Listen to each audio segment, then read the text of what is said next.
Yeah, sure. So in terms of, the headline of this discussion being emerging destinations, Cyprus has actually been offering surrogacy for foreign individuals, singles couples, same-sex couples for over 15 years now. So I wouldn't call it an emerging destination necessarily, but certainly in the last few years, it's become more popular. Yeah, okay. My understanding is in the Cyprus environment, the surrogates aren't usually Cypriots, they're coming from other countries. Tell us about that, where they come from.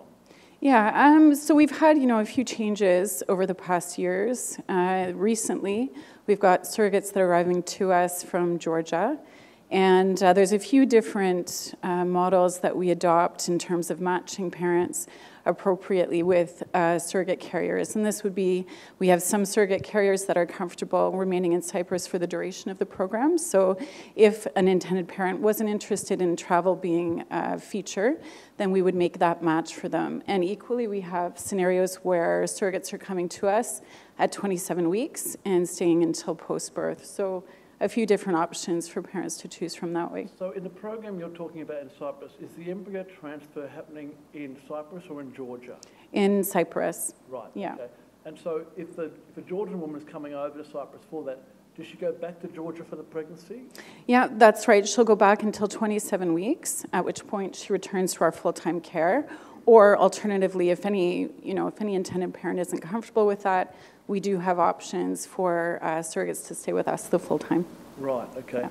How are those Georgian surrogates screened to make sure that they know what they're doing and that they're medically and psychologically suitable? Yeah, we have a triple screening process. So what we begin by doing is a social screening, and this is what are the expectations that the surrogate has for her journey, and likewise for intended parents, and we make that match at the beginning.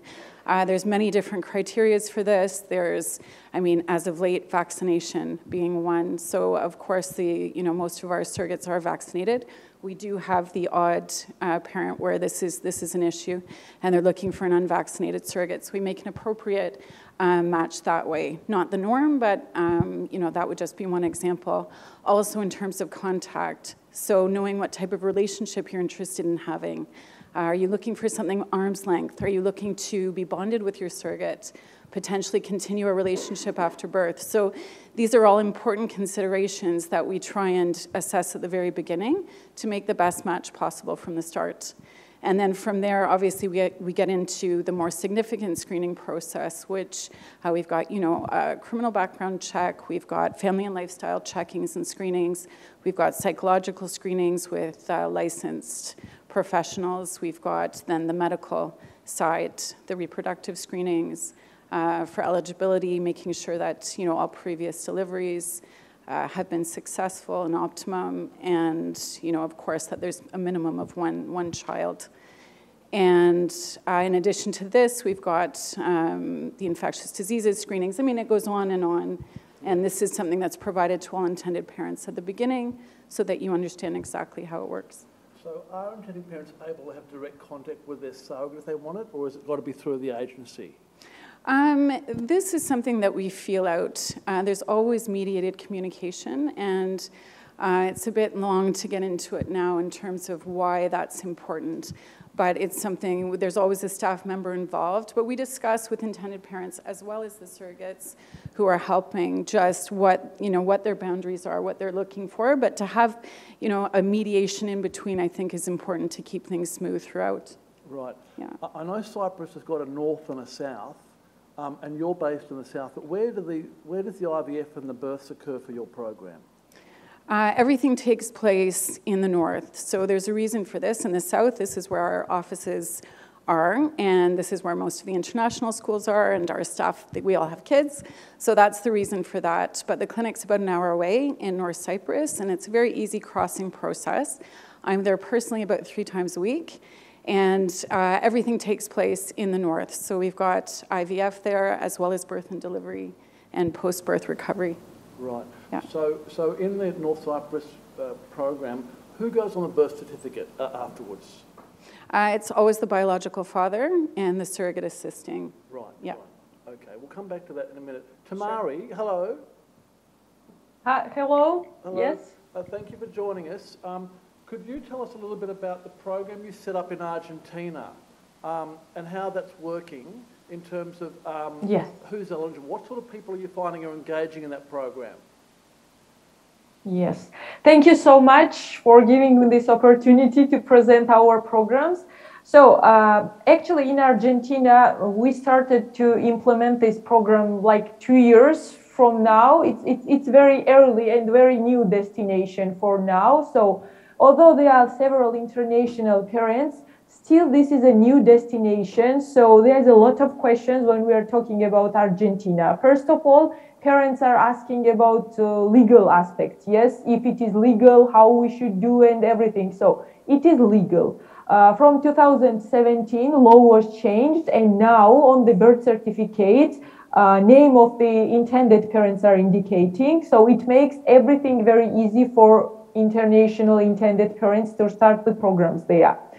Sorry, can you repeat your question? I'm not sure I quite fully catched it. Can you please? So to start the program in Argentina, Yes. people, do they have to travel in person or can they ship embryos? Yes. Oh, that's better. Sorry, I could not catch the question. No, traveling is not, mandatory. We can do everything remotely. We can ship the biological materials, and parents are signing some very important paperwork related to surrogacy at the embassy of the Argentina in their countries. So, based this process flow, parents don't need to travel. They will need to go in Argentina only to take the baby. Okay, that's great. Stephanie, for your program, are you finding that parents or intending parents are coming over and doing the IVF or are they shipping sperm over to Cyprus? I think obviously during COVID, we did have a lot of shipping of sperm. For the most part, we tend to encourage parents, if at all possible, to meet us in person. It's a really nice opportunity to just put a face to a name and know the team that you're going to be working with throughout the journey. So it's something that we really try and encourage, however, not always possible. And then we do have cases where sperm's shipped. Yeah. Right. Tamari, I asked Stephanie before how the surrogates are recruited for Cyprus. How does it work in Argentina? How does the program screen surrogates and make sure they're ready for this? Sure. So we have our criteria, but I believe criteria will be similar what Stephanie was saying. So age restriction is one of the biggest criteria from 18 to 35. Body mass index is very important. We are following this criteria. We need to check her medical health condition and we need to do psychological assessment. Usually we are informing parents that this matching process may take from 3 to 4 month period because everything needs time. So it might happen a little bit earlier, but still we are telling like up to 4 months because we need to do this several testing until gestational carrier is presented to the parents. Okay. Sam, sorry, can I just add, she said 18 to 35, the age of the surrogate. Yes. What about, does she need to have had already a child herself?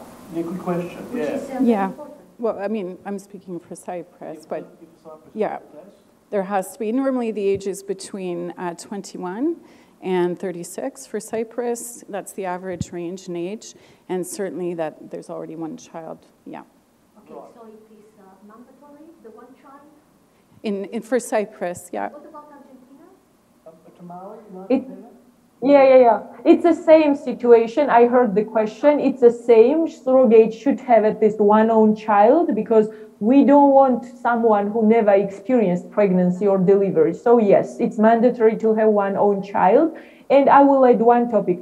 We are obviously telling from 18 to 35, but based on our experience, mainly surrogates are from 25 to 30. This is what I am observing. So that's how it works. Can I make another question to Tamari? She said that the name on the birth certificate will be the name of the intended parents.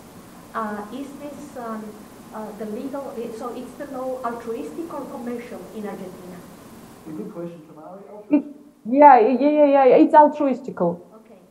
Okay, interesting. It's altruistical, and in the agreement, what parents sign with the gestational carrier, it is indicated that's altruistic is the surrogacy. By constitution, who is in Argentina, the Argentinian law, who is the, by constitution, for example, in Greece, by constitution, the mother is the intended parents and not the surrogate, not the one that gives birth.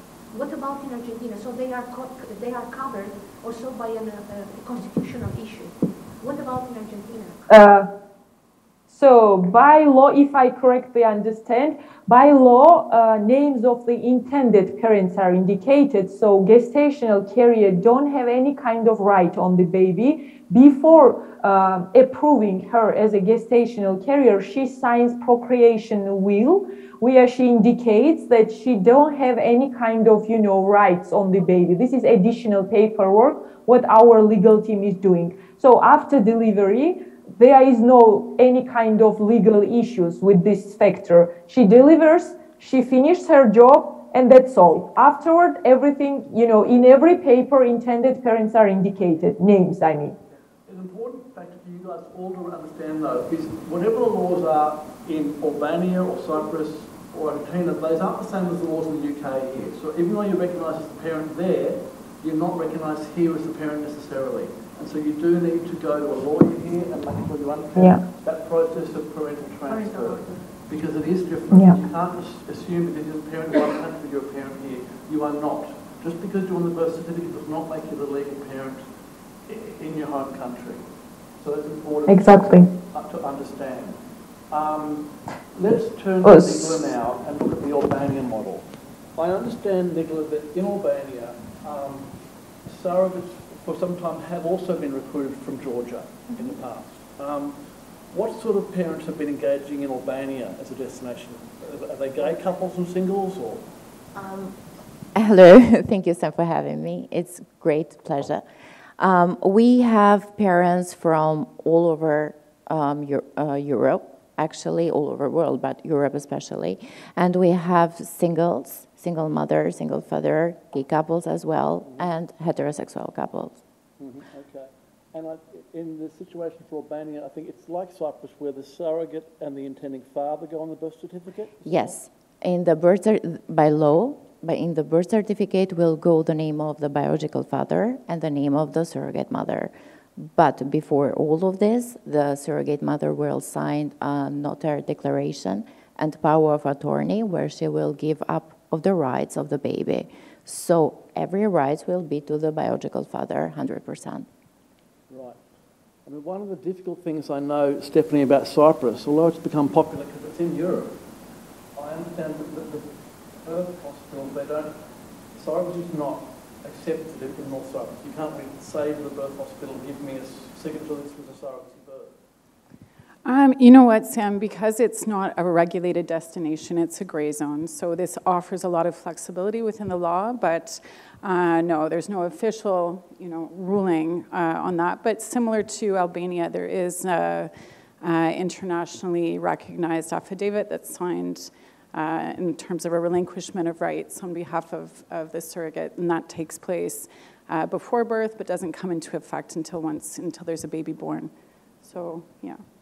Nicola, for your program now, are you still working with Georgian surrogates, or are you looking at some Albanian surrogates as well? We are just working with Georgian okay. surrogates model, yeah. What's the barrier to using local Albanian women as surrogates? Why can't that be done?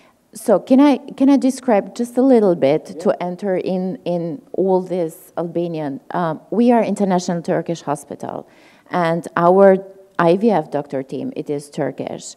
And our embryolog, we have our own laboratory, and it is specified about ISO and FDA approved, and everything is correct about this. So maybe this, from the beginning, when we opened, it was quite more, let's say not easy, but even for Albania, about these 10 years, it is not so much time, but is quite new destination for that. And maybe for Albanian people, just they accept all of these programs, but maybe to be one surrogate mother is maybe not so easy. Of course, we are thinking, given the possibility to work with Albanian surrogate's mother, and because right now, every day they are getting more information about that, and they are agreeing with all of this. Okay. Right. Why don't Cyprus women work as surrogates, Stephanie? What's the issue there? Mainly just because it's a very tiny Mediterranean island, so we just find there's just not enough candidates that are interested in participating, so we bring from abroad. Okay. Yeah, it's like, you know, they like to remain private, maybe not have everyone be aware of, you know, their journey. Yeah. So. Do you think, Nicola, that there might be Albanian women who will take part in surrogacy in Albania in the future, or is it? Yes. Yes, I think yes.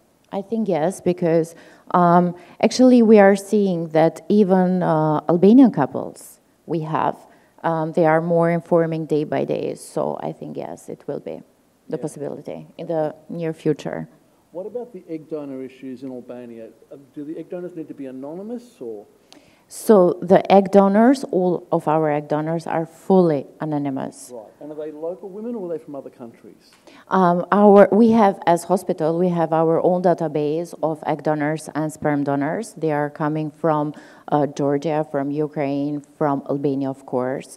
We got some from Philippines and some of the Asia egg donors. Okay, Stephanie, what about Cyprus? How's it work there for donors? We also have anonymous donation. However, we do have the option for open donation as well for any parents who are interested in having contact details. Then these are external donors that we bring from abroad. So we have the two models. And, you know, parents are given in-depth profiles on donors, even in the anonymous program. And, yeah. So even if the donor is anonymous, can the parents see photographs of the donor? You know, this has changed. The clinic wasn't especially cooperative before COVID, now we do. So you'd receive a profile with some photographs and a little bit of a medical history and, you know, a little bit of personal information, but no contact details for the anonymous stream. And then for open donation, you'd receive a much more in-depth profile. Right, yeah. Right, okay. Tamari, what about in Argentina? Are the donors there known donors or anonymous or both? Yeah, so mainly by law it's anonymous, but there are possibility to show some photos, some adulthood photos, but it is always up to egg donor which photos they would like to share. So we cannot like force them to take some photos for the profiles. Usually profile are with 1 or 2 photos. But restriction, what we have is that we cannot send profiles with photos, but we are supporting parents to do selection with Zoom. So during these Zoom calls, we share this screen so they can see the photos and parameters and everything, what they are interested for. So that's how this process is working. So basically, it's anonymous, but we can show some photos. Okay. Stephanie, for you, what if people want to ship their own embryos to Cyprus or Albania? Is that possible for your program? Yeah, absolutely. We do offer two-attempt frozen embryo transfer program. Obviously, we're finding a lot of parents at the moment from the Ukraine that are interested in doing this. So, yeah, it's quite possible. And we work closely with a cryogenic courier. And the actual acceptance time is quite minimal at the moment. Very straightforward. It's a serology report that's required, as well as an embryo outcome form. And that's really about it for embryo acceptance. And it's, ourselves and the exporting clinic that handle the details. Okay. Nicola, what about you in Albania? Can you accept shipped embryos there as well? Yes. Like same with Stephanie, yes, we accept frozen and shipped embryos. We need the embryology form from the clinic, every details about the embryo. After this, we are from the government, we are allowed. We write just one letter to them, and everything is regulated by law, so we can accept them. Okay, great. Stephanie, a lot of people ask me about guarantee programs. Do you explain to people what a guarantee program is? Essentially, we're guaranteeing live birth. So what this means is that, we often have parents ask, well, what's your success rate like? I'm not a huge fan of success rates to begin with. I think there's too many variables, even though our clinic does have a good one. But what it means is that there really is no guarantee that anyone can offer you that there's going to be a first-time success. Could be a second-time success, maybe a third. We do have a lot of first times, but this varies. So for a lot of parents, given that the surrogacy journey can be a really heavy financial undertaking, it's just nice to know that there's a cap somewhere so that you can budget accordingly. So the Guaranteed program offers you unlimited attempts at IVF, unlimited attempts at transfer to the surrogate assisting you. And by this, I mean, you know, over time, and there's boundaries within this. I don't mean it's sort of back-to-back-to-back transferring, but it just means there's parameters around your journey, and there's a fixed cost at the end. And ultimately, after even, you know, if it did take, for some reason, 3 attempts, 4 attempts, there is a guaranteed live birth at the end. So there's a baby going home with you. So in order to be eligible for that guaranteed program, do you have to use one of your donors who you know is going to be a good donor? Is that how it works? Generally, yes. The clinic is guaranteeing the egg donors that we've approved, that we've screened. However, in certain cases, you know, we do have, in present times, parents coming to us with embryos coming from the Ukraine. So in these cases, depending on how many embryos are coming, they may make an exception and include maybe 1 or 2 embryos, provided that the embryo outcome form meets the criteria of the clinic, of course. Yeah, the quality grades. And Nicola, your program in Albania also offers a guarantee program, Yes, is that right? we offer a guarantee surrogacy program. And is that the most popular type of program people Yes, yes. Actually, this is on top the people asking for guarantee surrogacy program.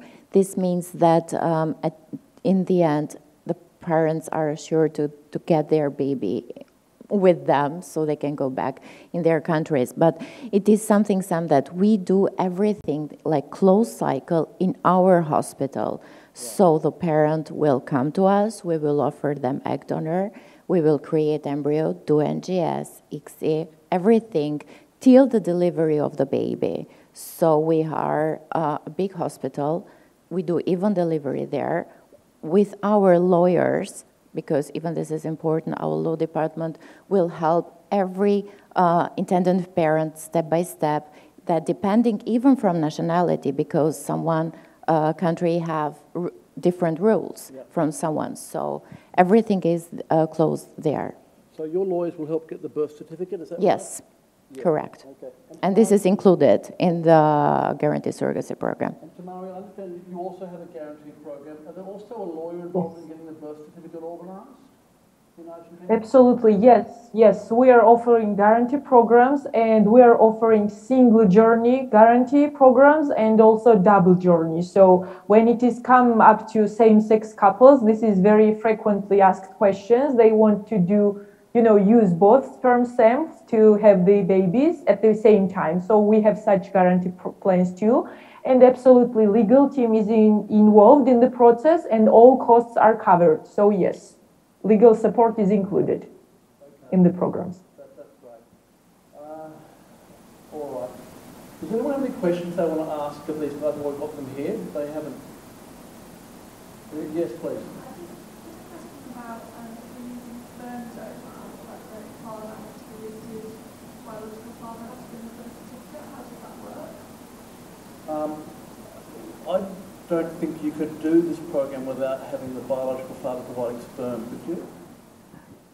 In that type of situation, when we get cases like this, what I would do is, you know, we've got included in our programs is legal advice from the Cyprus side, but given that you're from the UK, we would recommend one of our affiliated solicitors here just to speak to you about that, because my understanding would be that we would need to have, the donor would need to be on the birth certificate. So that would be something, whether you mean by a sperm donor, this would be maybe a good friend or a close family friend of some kind who'd be willing to do the journey with you, or if you're speaking about a donor from a bank who may potentially be, you know, up for being on a birth certificate. But that would be something you discuss with your solicitor. If you're a UK citizen, you must talk to a UK lawyer about this issue, because my understanding is there must be a biological connection to the father under UK law. So certainly the USA, for example, will allow double donation and certainly give you a birth certificate and citizenship, but under UK law that's very different. So this is a very complicated area. You need to make sure you get legal advice on it.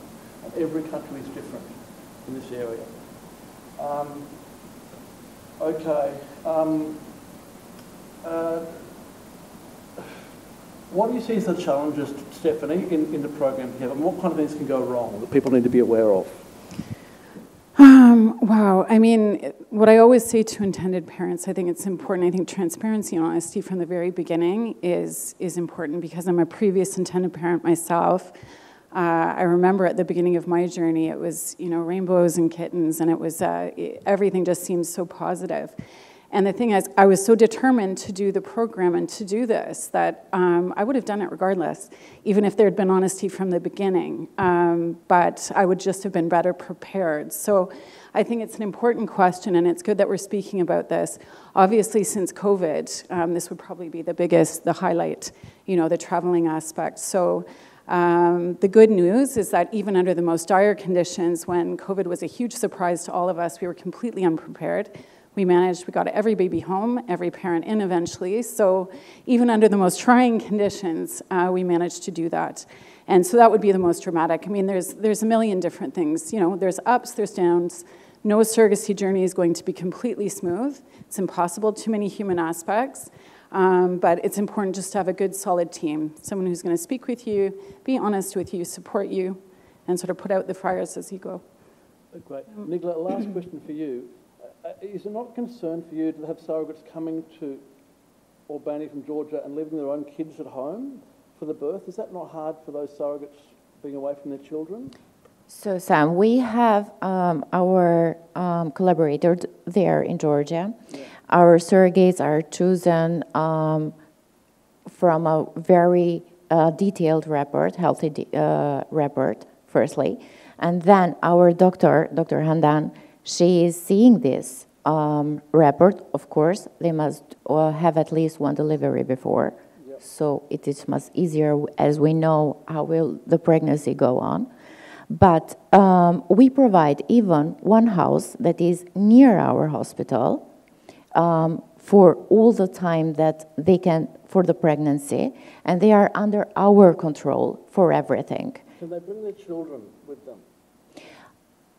If there is any request from them, yes, of course, we are collaborating with them, of course. But even right now, in these conditions of COVID conditions, they wanted to go back in Georgia because, letting their families there or their children, and we provide this for them. And in the 5th month of the pregnancy, they come back in Albania. They stay there till the delivery time. Okay, great. Stephanie, what sort of money are surrogates compensated in the Cyprus system? Are they getting enough money to look after their own families? Absolutely. I think it's important to keep in mind, in any surrogacy journey, we are not working with surrogate members who are desperate or needing to do this for survival reasons. These are women that are normally coming from employment, and we're paying severance costs as well. So, but compensation is an important part of this. So we do have a very good compensation. It varies from surrogate to surrogate depending on the condition of her arrival, and depending on, obviously, if she's with us for a short period of time or if she's going to be with us the entire journey. So it's variable. Yeah. Okay, great. Look, we're out of time, everybody, but thanks. It's a really good session. I know you'll be available in the breaks there to talk to people in more detail with questions they have. But thank you so much for coming in. Tamari, thank you for coming. That's great. Thank you so much. That's really good. Thank you. Yeah, thanks for having us. Really good. Thank you. Thank you. Bye-bye.